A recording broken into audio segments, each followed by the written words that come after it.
Hello, guys, and welcome to the first episode of Punch the Controller. I am your host, Jimmy from WhichWay, or you can call me Jimmy.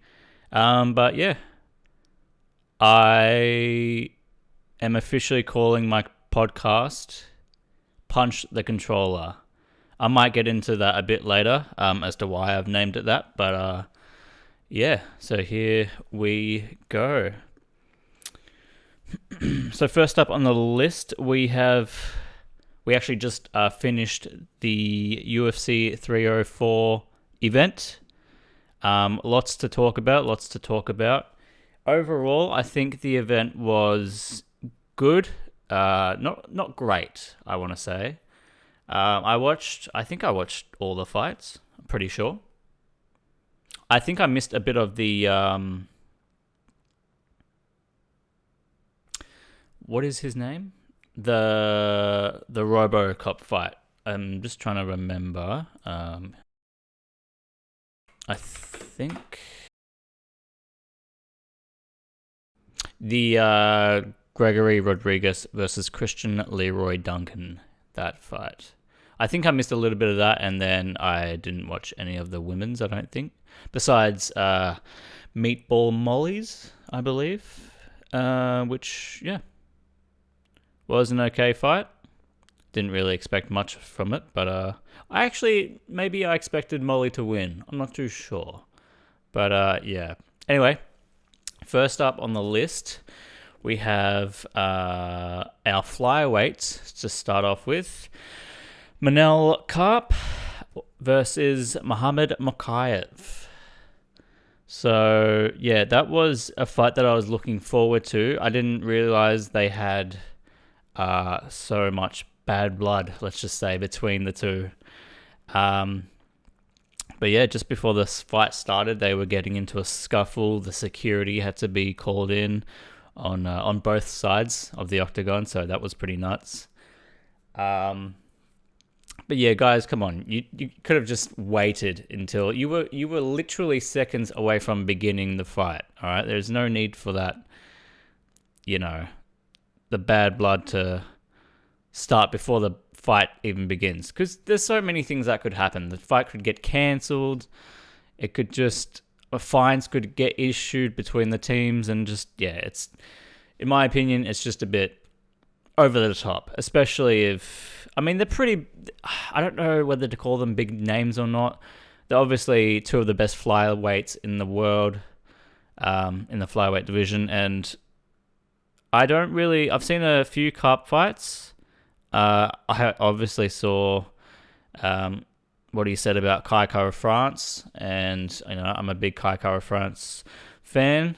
And the call out was nice as well. Last time we saw him in the octagon. But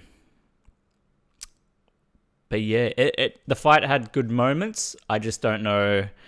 It definitely didn't live up to the hype, I'm going to say. Round one, there wasn't a lot of action, to be honest. It wasn't... I believe it was DC that said at one point during round one that Karp hadn't thrown a strike yet, I think. So moving on to round two, we saw that Manel had possibly broke his toe, which was pretty insane to see. And he was, I believe, adjusting it, trying to adjust it in between the pause and action, I think. But yeah, it just Manel's last fight, was definitely better. But yeah, I definitely have to see. I have to watch. I haven't seen a lot of Mokaev's fights, but he is definitely one of the best flyweights in the world. So yeah, we'll have to see what is down the journey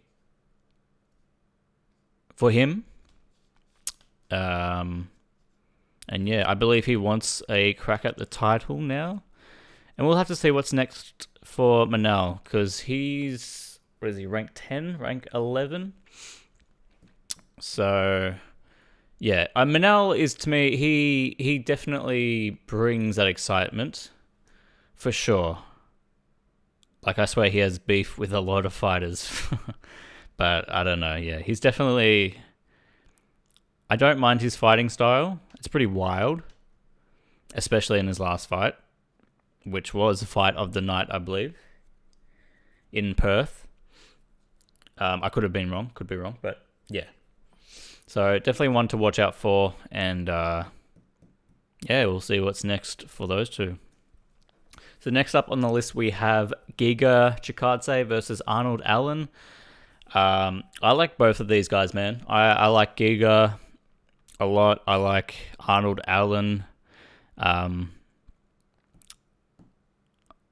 been a fan of both fighters for a while now. I probably like a little bit biased towards Allen, but I like Allen more than Giga. The featherweight division is my second favorite weight class, right after bantamweight. Bantamweight is my absolute favorite weight class. The fight was, I feel like up until that fight, the fights weren't that special, that good. I don't know if it was the matchups, but like I was saying before, I don't think the card was great. Just my opinion. I think it was a good card, not the greatest card, obviously, but yeah. I think Arnold Allen looked very impressive against Giga. It was a great fight. Like, it was definitely one of the better fights on the card for sure. But yeah, Allen looked switched on. He looked turned on. Giga, obviously known widely for his kicks, the Giga kick. But both guys love to kick, man. Both guys love to kick. And yeah, some really, really exciting moments in the fight, I should say. It was a close fight, good fight. And yeah, I definitely agree with Allen winning the fight. Allen, I believe, lost 2 previous fights. One was against Max, and I can't remember who the other one was. But I've got to go back and look at Giga's previous fights, because I'm not too sure. I've got to look at their rankings again. But they're both exciting fighters. But yeah, you can't really go wrong with those two, in my opinion. So I think there's good things on the horizon for both of them, to be honest.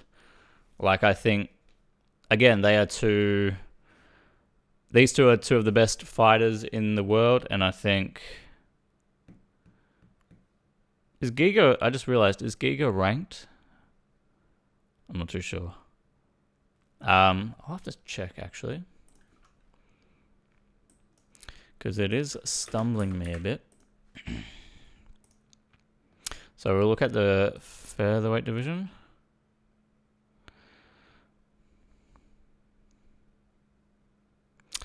Yeah, so yeah, definitely. I thought they were both ranked because, Allen was like 5 or 6. There's no way Arnold would fight. I mean, Arnold could fight someone off rank, but that'd be really make no sense. But yeah, you got number 6 versus number 10. So both good things on the horizon for those guys. And yeah, can't wait to see what Arnold Allen does next. So moving on, we have the next fight that got my attention. King Green, can't say Bobby Green anymore. King Green versus Paddy Pimblett. This was a fight. I don't mind either guy, by the way. I'm starting to like Paddy a lot more now. But I haven't really been a fan of Bobby Green. Nothing personal against the guy, obviously, but yeah, just not my favorite fighter. So yeah, this fight caught a lot of people's attention. I have no idea why Paddy was an underdog. To me, that made no sense. I guess because Green was ranked. Could have been, possibly. I'm not too sure if the... actually, no, the line did change before the fight. It was Paddy being an underdog, I believe, and then it was a pick'em for both fighters. So, yeah, I guess that's why. Anyway, The first thing I wanted to bring up was Paddy, the weight, uh, constant weight changing for Paddy. Now, for those who have followed or seen Paddy on social media, he changes weight a lot, as in he goes big, he goes down, then big down. You know what I mean.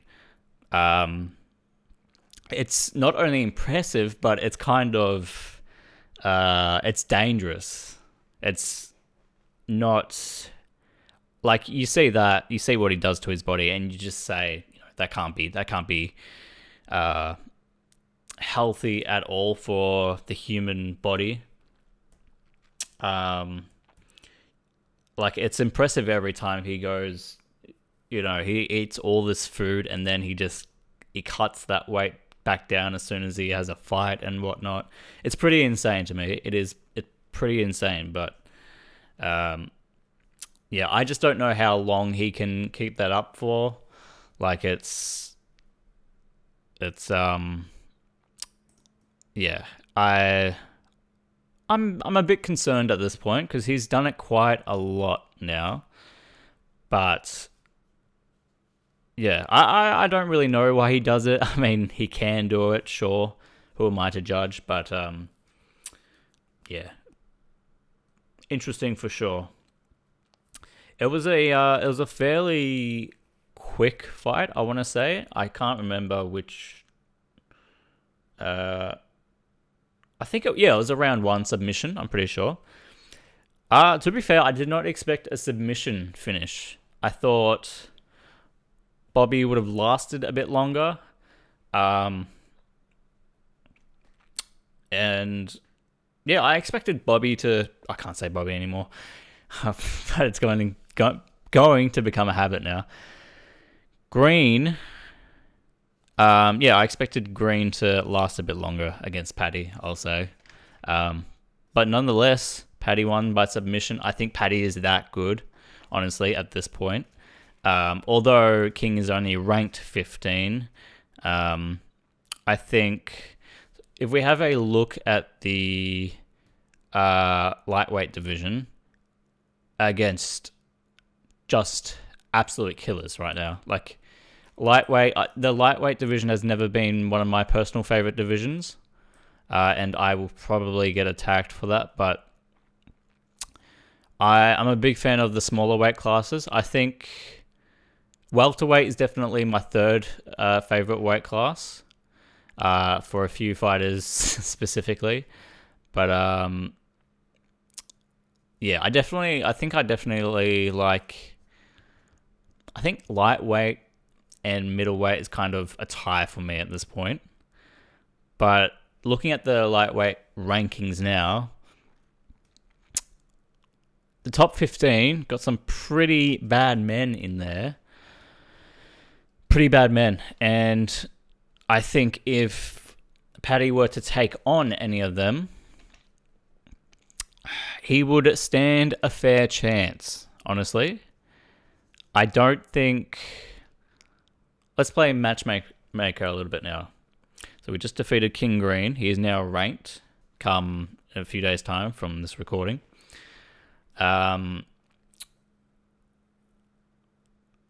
RDA, Rafael dos Anjos against Paddy.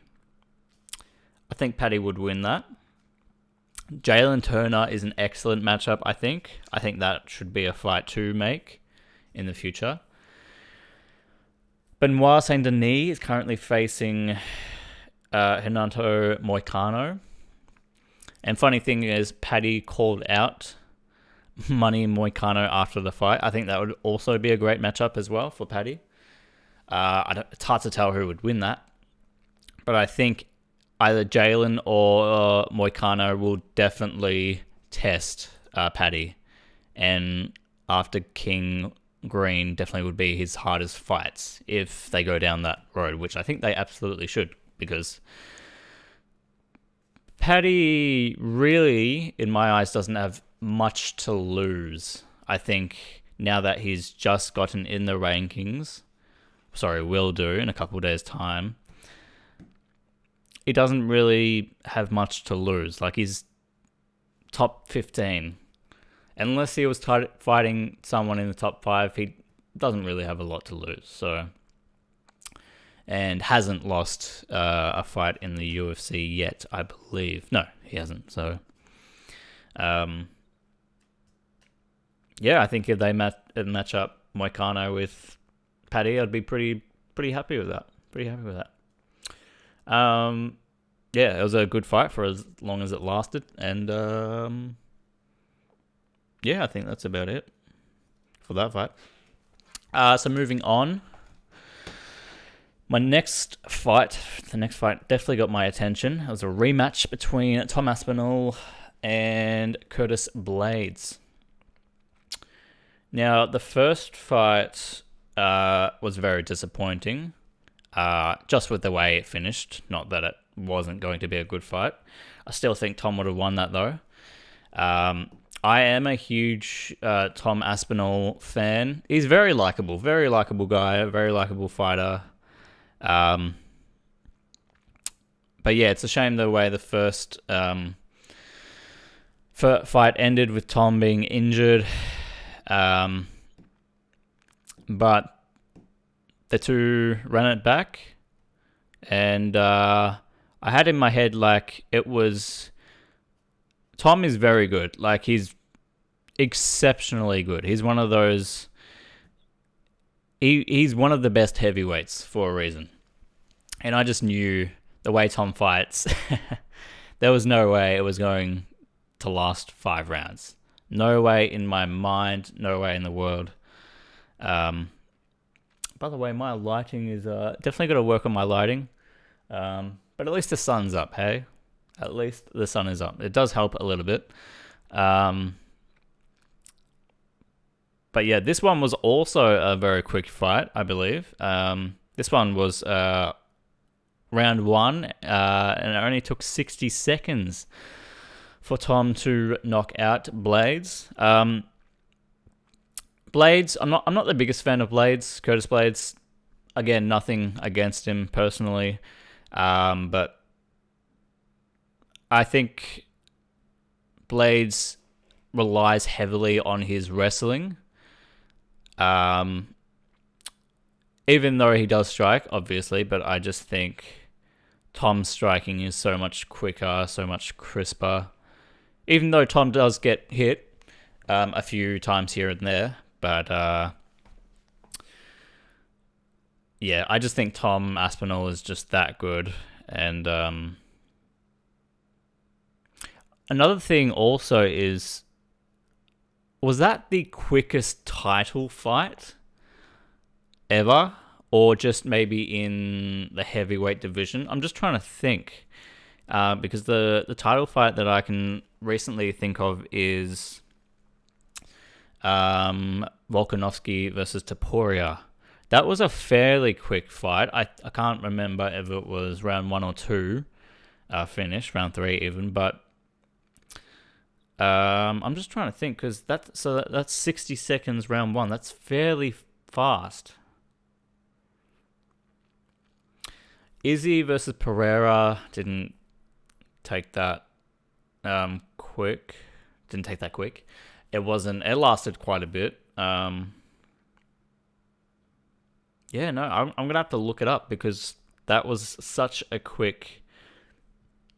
Excuse me. It was a title fight, interim for the interim title. But yeah, that was it. It was pretty goddamn quick. Unless there's been a faster title fight, then yeah, man, I can't think of a quicker fight. Unless there has been, feel free to correct me if I'm wrong. But right now, I just can't think. It was insanely quick. So, and then once Tom had his press fight interview, obviously he acknowledged John Jones, and that is definitely the fight to make. There's literally no other options for Tom. It has to be John Jones. It has to be. So if they do, obviously, Stipe versus John Jones, I believe. and the winner of that, unless that fight's not being made anymore, unless something changes or has been changed, then that Tom versus Jones is definitely the fight to make, and I will be tuning in. So yeah, I think that would be a tremendous fight. If it gets made this year, then let's do it. Probably not though. We're in almost at the end of July. And then August coming up next. So yeah, I don't know. We'll see how that one goes. But yeah, good stuff. It's good stuff. Like Tom versus John Jones. Who doesn't want to see that fight? Everyone, literally everyone wants to see that fight. So yeah. So on to the main event now. We have Leon versus Belal. I didn't expect... I think, to be fair, in my eyes, it wasn't as... I'm probably going to get a lot of hate for this, but who cares, right? It wasn't as boring as I expected, at least not on both ends. For me, I had Leon winning. Obviously before the fight, but we all know Belal won. But I had Leon winning this fight. I could have seen... I wouldn't be surprised if a lot of people took Belal to win by decision. That's exactly what he did. I personally like Leon a lot. I like his fighting style. It's one of my favorite fighting styles in the welterweight division. He's got that great kickboxing stance that I like. I'm a big kickboxing fan. Not a fan of Belal's fighting style, even though it could be kickboxing that he mains in, I'll say. But I think Leon has crisp kickboxing as well. So this was also a rematch as well, funnily enough. And when I was when we got into round 2 or 3, I was thinking to myself, this fight has already lasted longer than the first fight due to it ending in an eye poke. But yeah, it was... Leon was not doing too great at the start. I guess we could say he had a bit of a rocky start. I'm not going to see myself out because that was a great joke. Belal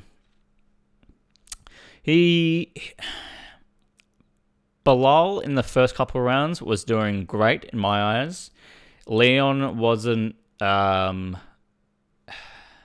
he wasn't flowing like he usually does, like against Usman or who else? Colby, for instance. I think he did much better against those two than he did Belal. Or you could see it like Belal just did... He was more active. I believe Belal was being more active than Leon. And Belal's takedowns were just too much for Leon, I believe. It looked like Leon didn't really... He reversed the takedown a few times, I will say, but he just didn't really have an answer for Belal's takedowns, wrestling. And yeah, I think that's kind of what ultimately... I was hoping for a round 5 head kick, but I knew that when it was kind of a minute 30 seconds left in round 5, it was kind of over until Leon kind of pulled the reversal out of the fire, I guess you could say, and landed a nasty elbow on Belal. But yeah, I definitely don't... Oh, and not to mention when we were in between rounds on the stool, Leon's head coach, I'm not too sure if he is the head coach, and I've actually lost for his name. I don't know his name. But the guy that said, in the Usman fight when he got the head kick, you gotta pull this shit out the fire. It was literally a rocky moment. He is intense. Like I knew as soon as we hit like round 4, round 5, he's going to yell at Leon, and that's exactly what he did. So he is an intense guy, but it was well intentioned, I guess. It was needed from him to say to Leon. Like, Leon needed a finish. I believe it was 3-1 at one point. 4, and then it went 4 or something like that with the scorecards. But yeah, 3-1. That's from Bilal. That's pretty insane, honestly. I do think that, look, if you are a fan of Leon Edwards, like I am, you will, and you look at his previous fights, that was probably his worst performance in a very long time. I believe one of the stats when I was listening to the broadcast was he had not lost a fight since 2015, I believe. So that is quite a long time to be on a winning streak. And man, Leon just did not look like himself. After the when they were doing the interviews, the post-fight interviews in the octagon, Leon had said that his body felt tired from round 1, and his body he'd been feeling tired all week. So I'm not too sure how much weight he cuts. But I don't know what it could be contributed to. I mean, feeling tired. I don't think I've really heard fighters say that they've been feeling tired. I mean, sure, it's a bit of an excuse, but I mean, usually fighters will say they had a bad weight cut, or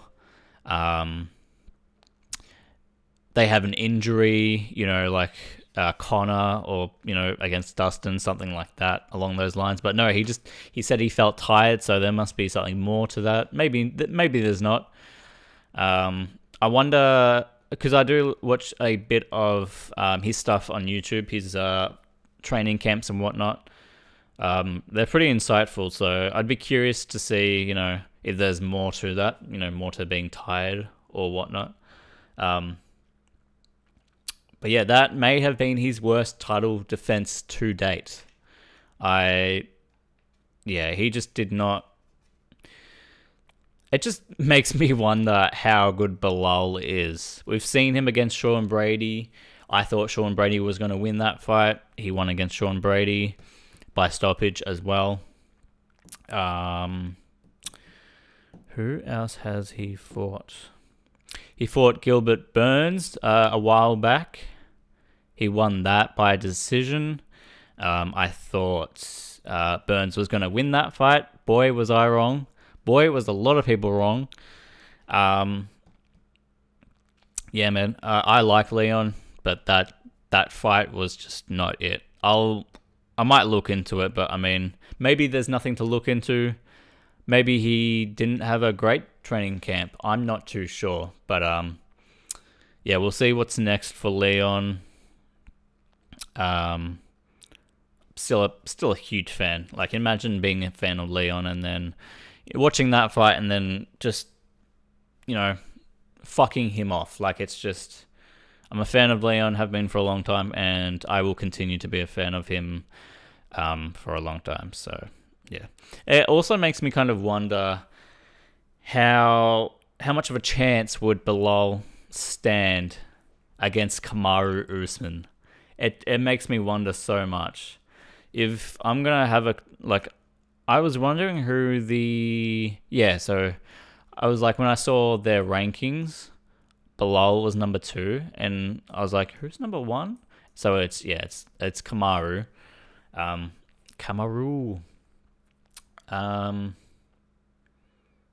yeah, man.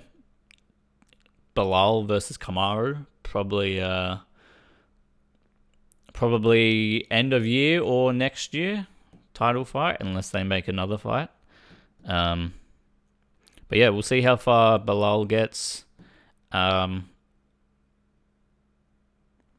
He's champ now, man. He's champ. Cannot believe it. He won by decision.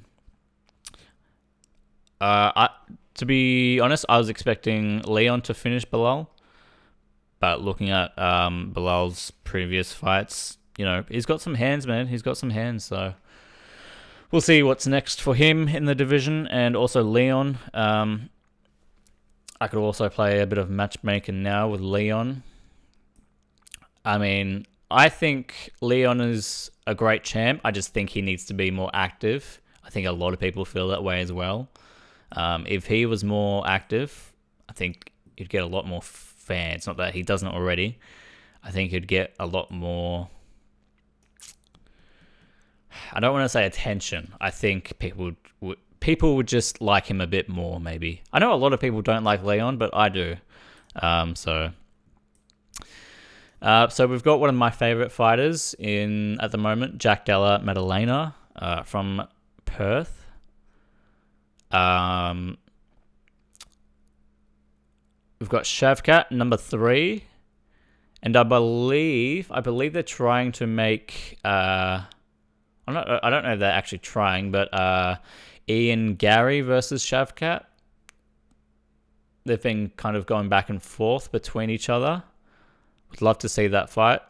It was supposed to be Jack Della versus Shavkat in Perth, I believe. I don't know if that was official or not, but unfortunately our boy Jack got injured. So, and I'm not too sure if Jack is still fighting on the Perth card. Not entirely sure. But Colby is still in the mix. To me, Colby is a tough one. He lost to Leon in a title fight. Kamaru is still number 1. These guys have been in the rankings forever, in the top of the division forever. So, who does Leon fight next? I'm not too sure. He could get some new blood in Shavkat or Jack. But honestly, I don't see anyone jumping over those two guys. I don't see Burns fighting Leon. Or otherwise, Leon has to have a rematch with either Usman or Colby. And seeing those, if those rematches do happen, it'll be weird, because I feel like there's not a whole lot of movement in the welterweight division at the moment, at least. I mean, top 10 has kind of stayed the same. Yeah, man, it's hard. I don't know. Shavkat is rising up those rankings, and I think he could absolutely be champ. So unless there's some new blood, MVP Michael Venom Page has also entered the rankings at this point. If he fights his way up, he could be a serious contender. But yeah, man. We'll see what's next for Leon, Rocky Edwards, and Bilal. And yeah, overall, like I said at the start, I think it was a decent card. Like I wasn't as excited for this as I have been for UFC 299, UFC 300. I think those events were insane. But yeah, I was only pretty much looking forward to the main event and co-main, and I think Giga versus Allen as well, as an exception. But yeah, other than that, it wasn't too bad. I'd be interested to see all the interviews after and see how much money the gate made and stuff, and all those things. So yeah, anyway, that was UFC 304. I think the next topic should be what I did on the weekend.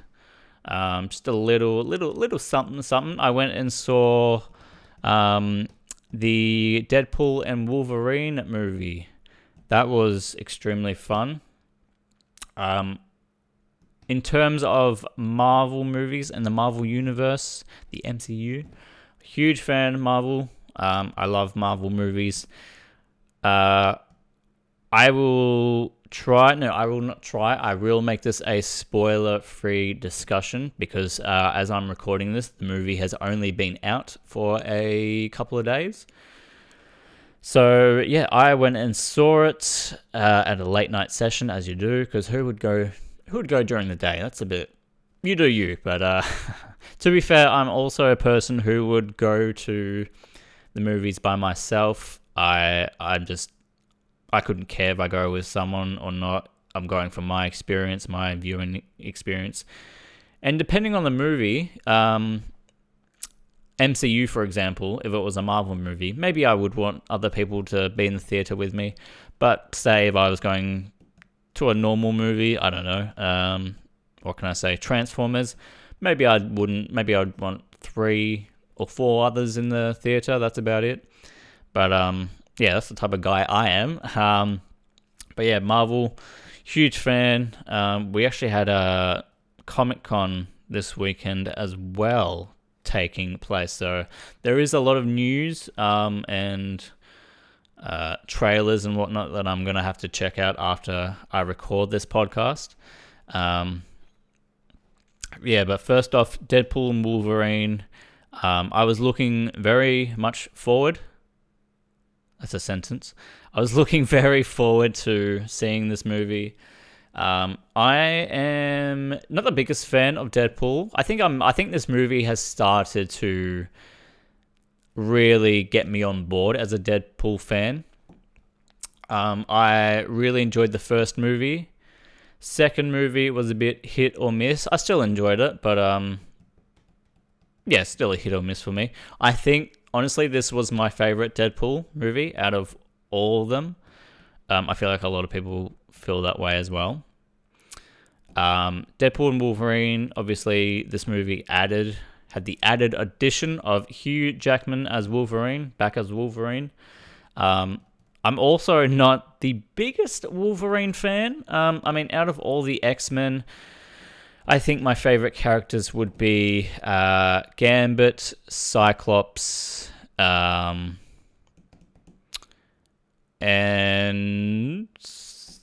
I like Phoenix. Wolverine would definitely be up there, but he's not my favorite. A lot of people are going to attack me for that. Feel free to. But yeah, I was expecting a lot from this movie. Only so because it had a lot of hype behind it. And it was also tackling the multiverse. So you could kind of expect going into this movie, you'd see a lot that, you know, maybe you'd seen before. Man, this movie was insane. It was wild. It kind of it blew my mind in a way. Did it feel like a long movie? Now that I'm thinking about it, it went by so fast. I wish, but now that I'm reimagining certain scenes in my head, I think it was quite. It was what, an hour and 59 minutes, 2 hours on the dot, something like that. But yeah, to me, it was. I see some people complaining about the structure of the movie. It definitely wasn't slow in my eyes. Maybe it did have some pacing issues. But I didn't really feel that though. It kept me entertained for a majority of the movie. Not that I was bored. It did have slow and intimate scene. What am I trying to say? Intimate scenes. Edit that out. No, I won't. But yeah, it to me, since Endgame has come out, Guardians of the Galaxy 3 and this Deadpool and Wolverine are tied for me. I loved Guardians of the Galaxy 3. I thought it was probably my favorite out of the Guardians movies. And yeah, it was great. I wouldn't mind going to see it again. Maybe not. We'll see. But yeah, if you haven't already, try to stay off the internet because there are spoilers going around like crazy. So I'm glad I didn't watch the final trailer, I think it was. I only saw the teaser and the official trailer, I think. And that was it. I could not watch any more, did not want any more spoilers or anything. I think they showed the perfect amount in the official or the teaser trailer, whichever one it was. But yeah, man, I had a great time watching it. I'd love to go see it again. If you are a fan of Deadpool, you are going to love this movie. Absolutely. I think the song choices in this movie was perfect. Loved nearly every song in this movie. Some familiar songs as well that you'll love. The soundtrack was amazing, great. The fight scenes were also chef's kiss, very violent, very great. And I think a lot of movies have, certain Marvel movies have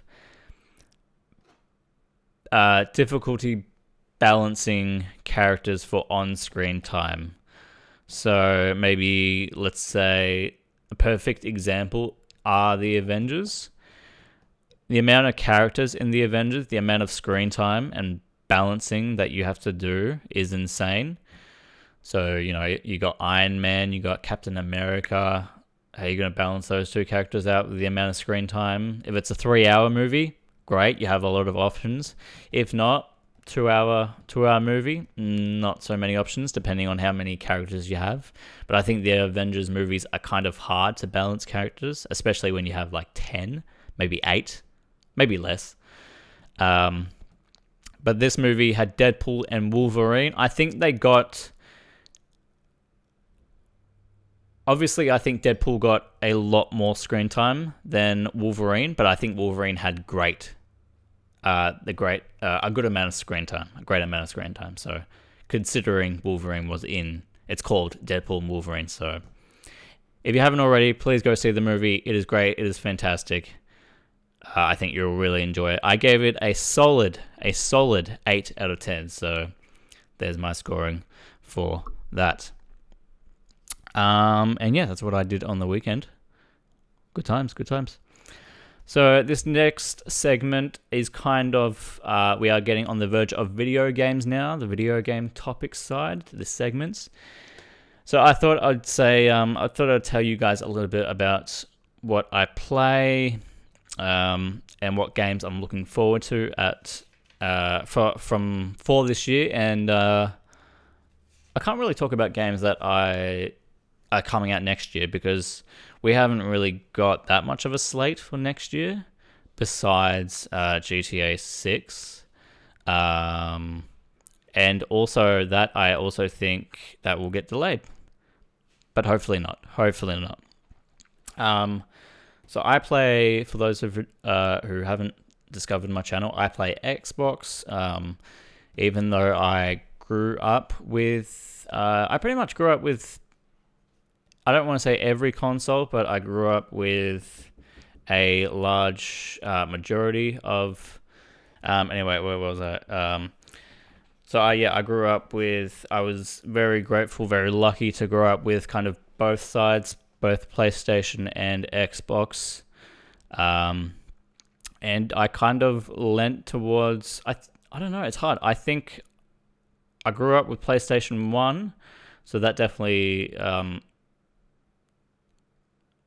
want to say it. I played more PlayStation than I did Xbox growing up, but then I ultimately turned to Xbox as my final console, as a decision. I loved playing both though.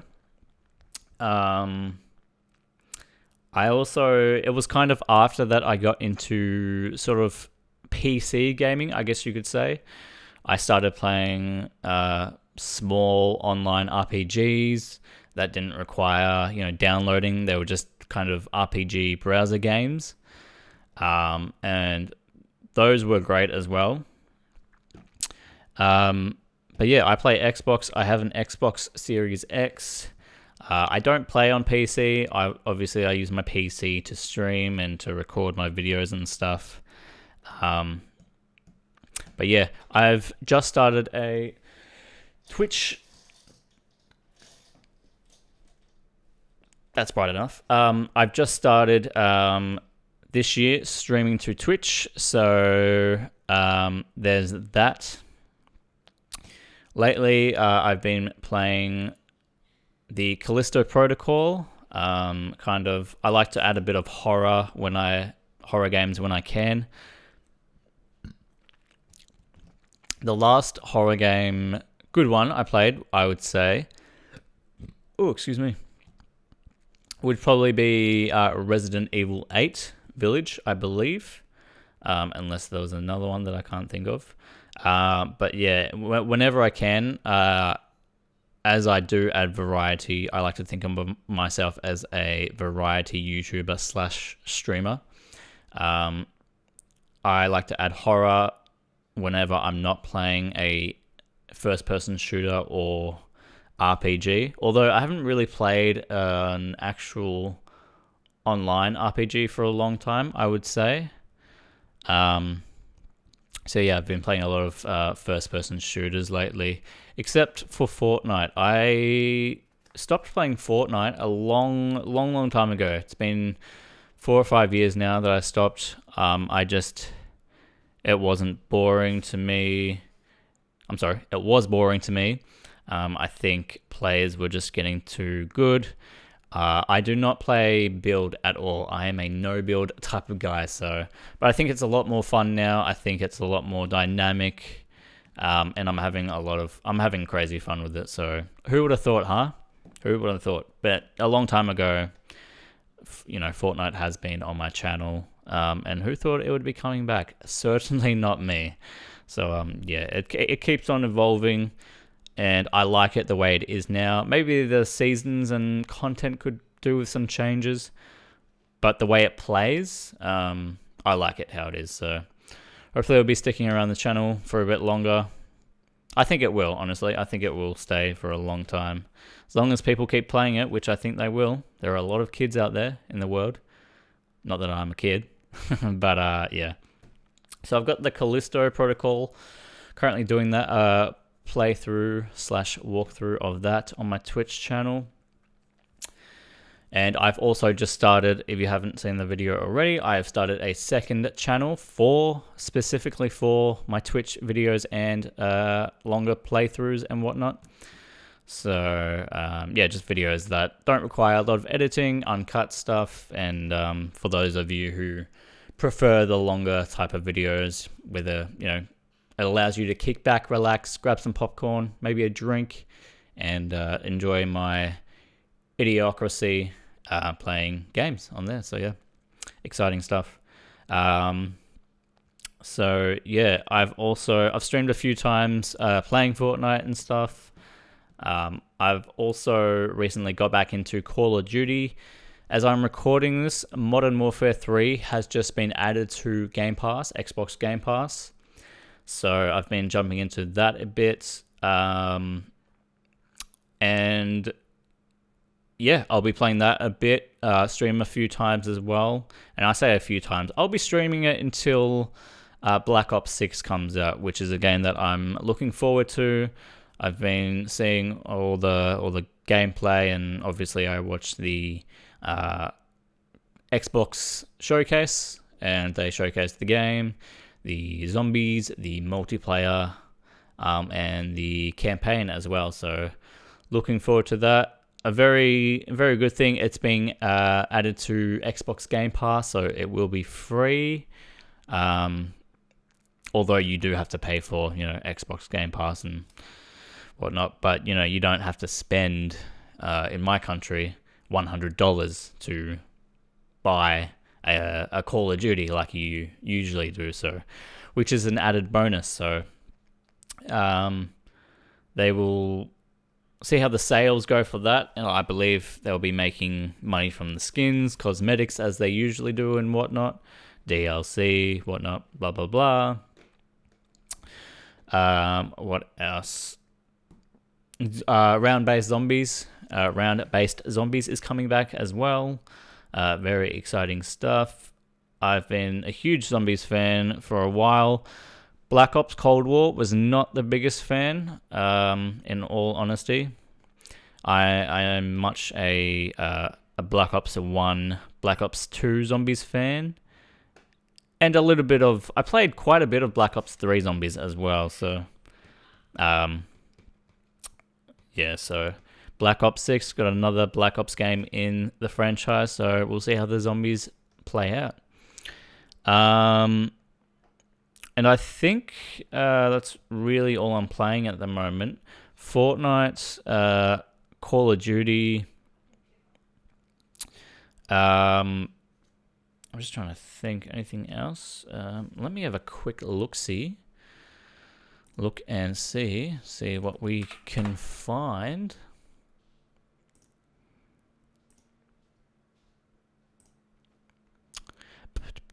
And until, like another horror game does come out, I'll be playing and then finishing the Callisto Protocol, which I'm very much enjoying right now. I mean, obviously everyone compares it to Dead Space. It is very, very much like Dead Space.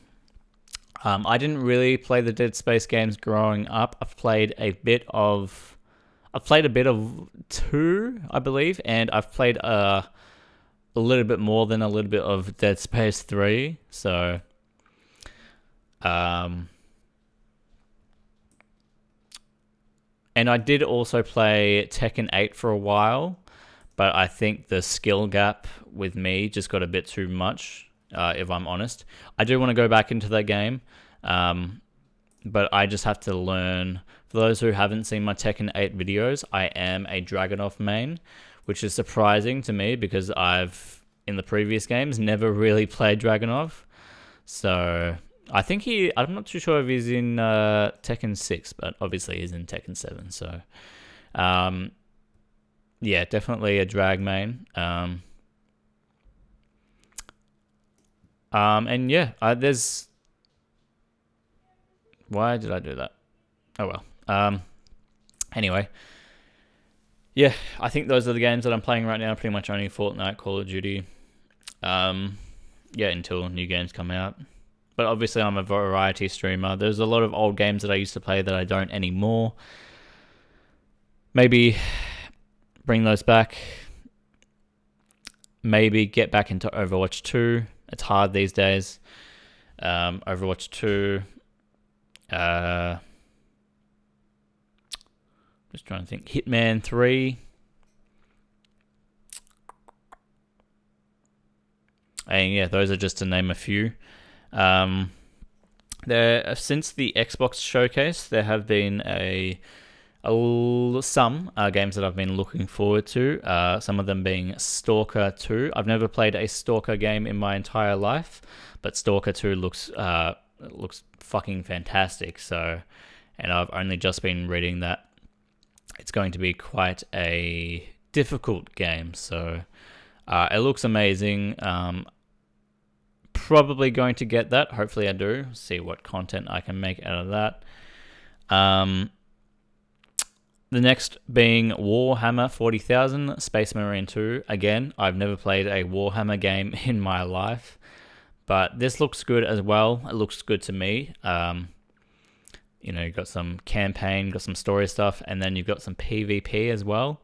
So, who knows? We could grab those games, see how we go.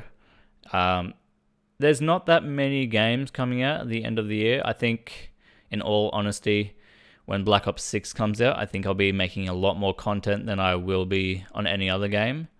I think it'll be Black Ops 6, Fortnite, and any other game that I really decide to casually play on Twitch as well. Maybe there's a game that I haven't played before that I want to do a walkthrough for.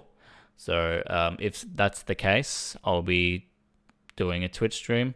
I just realized I've also been streaming Dead Island 2. I didn't play it when it first came out, so I've been streaming that as well. So I'll be doing a walkthrough on that as well. So pretty much at the moment, Dead Island 2, the Callisto Protocol, and then it'll just be maybe some Fortnite casually play here and there.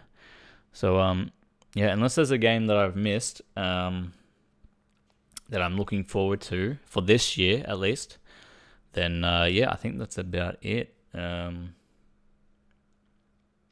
But yeah, I think that will do with our podcast. It's almost at the hour point, so I think that'll be about it. Next time, this was obviously episode 1, like I did mention in the